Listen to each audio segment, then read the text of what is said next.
ನಮಸ್ತೆ. ನೀರು ದೋಸೆಯಲ್ಲಿ ನಾನು ಸುಮಾರು ಬಗೆಗಳನ್ನು ನನ್ನ ಚಾನಲಲ್ಲಿ ತೋರಿಸ್ಕೊಟ್ಟಿದ್ದೀನಿ.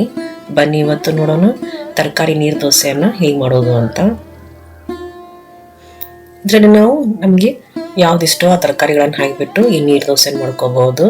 ಇದು ತುಂಬ ಹೆಲ್ದಿ ಆಗಿರುತ್ತೆ ಹಾಗೂ ತುಂಬ ರುಚಿಯಾಗಿರುತ್ತೆ. ಬನ್ನಿ ಹಾಗಾದರೆ ನೋಡೋಣ ಇದನ್ನು ಹೇಗೆ ಮಾಡೋದು ಅಂತ.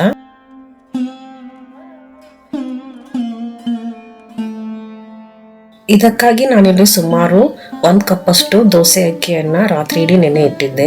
ನೀವು ಬೇಕಂದ್ರೆ ಇದನ್ನು 4 ರಿಂದ 5 ಗಂಟೆವರೆಗೂ ನೆನೆ ಇಟ್ಟು ದೋಸೆ ಮಾಡ್ಕೋಬಹುದು. ಇದರಲ್ಲಿರುವ ನೀರನ್ನು ಬಸಿದ್ಬಿಟ್ಟು ಇದಕ್ಕೆ ಅರ್ಧ ಕಪ್ಪಷ್ಟು ತುರಿದ ಹಸಿ ತೆಂಗಿನ ತುರಿ ಹಾಗೂ ಸ್ವಲ್ಪ ನೀರನ್ನು ಹಾಕಿಬಿಟ್ಟು ಇದನ್ನು ನುಣ್ಣಗೆ ಪೇಸ್ಟ್ ಥರ ರುಬ್ಕೊಳ್ಳಿ.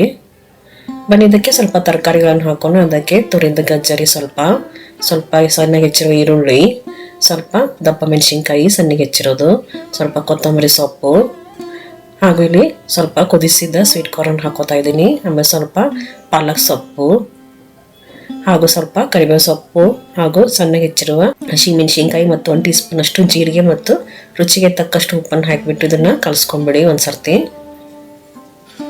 ಆಮೇಲೆ ಇಲ್ಲಿ ನೀವು ಕನ್ಸಿಸ್ಟೆನ್ಸಿ ನೋಡಿಕೊಂಡು ನೀರನ್ನು ಹಾಕೋಬೇಕು. ನಾನಿಲ್ಲಿ ಸುಮಾರು 2 ಕಪ್ಪಷ್ಟು ನೀರನ್ನು ಹಾಕ್ಕೊಂಡು ಇದನ್ನು ಕಲಿಸ್ಕೊತಾ ಇದ್ದೀನಿ. ಈ ಹಿಟ್ಟು ಸ್ವಲ್ಪ ನೀರಾಗಿರ್ಬೇಕು, ನೀರು ದೋಸೆ ಥರ ನೋಡಿ ಈ ಥರ. ಬನ್ನಿ ಈಗ ನೀರು ದೋಸೆ ಮಾಡ್ಕೊಳ್ಳೋಣ. ಅದಕ್ಕಾಗಿ ಕಾದಿರುವ ಹಂಚಿಗೆ ಸ್ವಲ್ಪ ಎಣ್ಣೆಯನ್ನು ಹಾಕಿ ಸವರ್ಬಿಟ್ಟು ಸಾವಕಾಶವಾಗಿ ಈ ಬ್ಯಾಟರ್ನ ಹಾಕೋಬೇಕು, ಇಲ್ಲಾಂದ್ರೆ ಇದು ಸಿಡಿಯುತ್ತೆ. ಆಮೇಲೆ ಇದಕ್ಕೆ ಸ್ವಲ್ಪ ಎಣ್ಣೆನ ಹಾಕಿಬಿಟ್ಟು ಸರಿಯಾಗಿ ಬೇಯಿಸ್ಕೊಳ್ಳಿ. ಇದು ನೀವು 2 ಬದಿಗೆ ಚೆನ್ನಾಗಿ ಬೇಯಿಸ್ಕೊಳ್ಳಿ, ಯಾಕಂದ್ರೆ ಇದಕ್ಕೆ ನಾವು ತರಕಾರಿಗಳನ್ನು ಹಾಕೊಂಡಿದ್ದೀವಿ.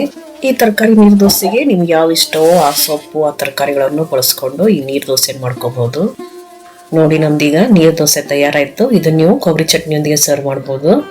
ಈ ರೆಸಿಪಿಯನ್ನು ನೀವು ಖಂಡಿತವಾಗಿಯೂ ಟ್ರೈ ಮಾಡಿ ಹಾಗೂ ನನ್ನ ಚಾನಲನ್ನು ಸಬ್ಸ್ಕ್ರೈಬ್ ಮಾಡೋದನ್ನು ಮರಿಬೇಡಿ. ಧನ್ಯವಾದಗಳು.